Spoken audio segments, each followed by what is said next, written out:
Good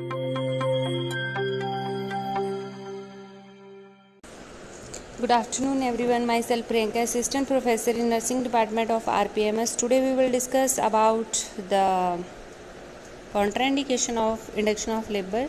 जैसा कि पिछले टॉपिक में हमने पढ़ा इंडक्शन ऑफ लेबर क्या होता है, क्यों हमें करना पड़ता है, क्या क्या कारण है। इंडक्शन ऑफ लेबर हमने ये पढ़ा कि जब खुद से नेचुरली लेबर इंड्यूस नहीं होती है तो हमें खुद से करनी पड़ती है। कई टाइम हमें ऐसा होता है कि रिस्क ना हो कंटिन्यू करने के लिए प्रेगनेंसी को, तो हम एज ऑफ वायबिलिटी के बाद क्या है खुद से इंड्यूस करवाते हैं लेबर को।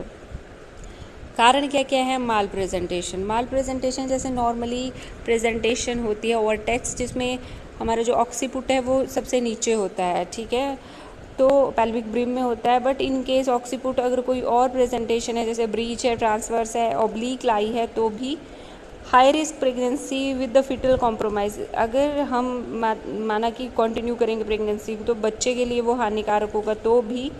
उसके बाद आता है हार्ट डिजीज़, ठीक है, हार्ट डिज़ीज़ रिस्क हो तो हम क्या कर सकते हैं, तो उसमें भी हमें कंटिन्यू नहीं करनी होती है प्रेगनेंसी। अम्बिलिकल कॉर्ड प्रोलैप्स हो, उसमें अगर बच्चे की जो अम्बिलिकल कॉर्ड है वो स्वीप करके बाहर आ गई है, उस केस में भी हम प्रेगनेंसी को कंटिन्यू नहीं कर सकते, तो हमें इंड्यूस करवानी पड़ जाती है।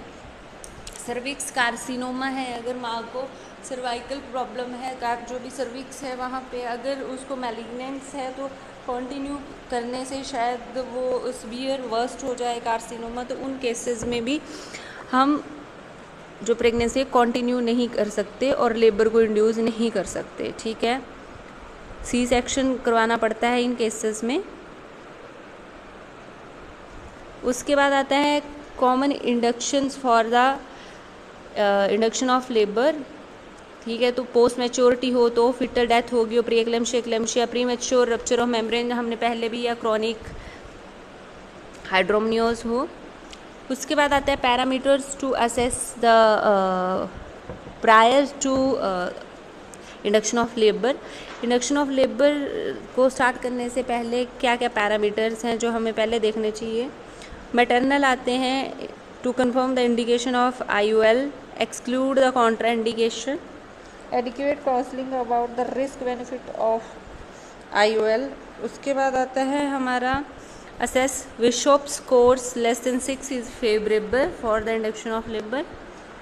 उसके बाद आता है हमारा factors for the successful IUL, period of gestation, pregnancy near the term और post term, pre-induction score, Bishop score less than 6 is favorable, sensitivity of uterus, positive oxytocin sensitivity test, case profile low Bishop less than more than 5 is unripe and unfavorable, cervix ripening। Method for induction of labour, कौन कौन से method है जिनसे हम induction को induce कर सकते हैं? मेडिकल, सर्जिकल और combine. So further we will discuss about these methods, that is medical, surgical or combined. So today's topic is complete. I know you all understood about this topic. So in which we discuss about the induction of labor, their indication, contraindications and parameters to induce, and enlist the method of induction of labor. I hope you understood this. Please like, share, subscribe our channel of RPI Academics. Thank you so much. Please hit the like button.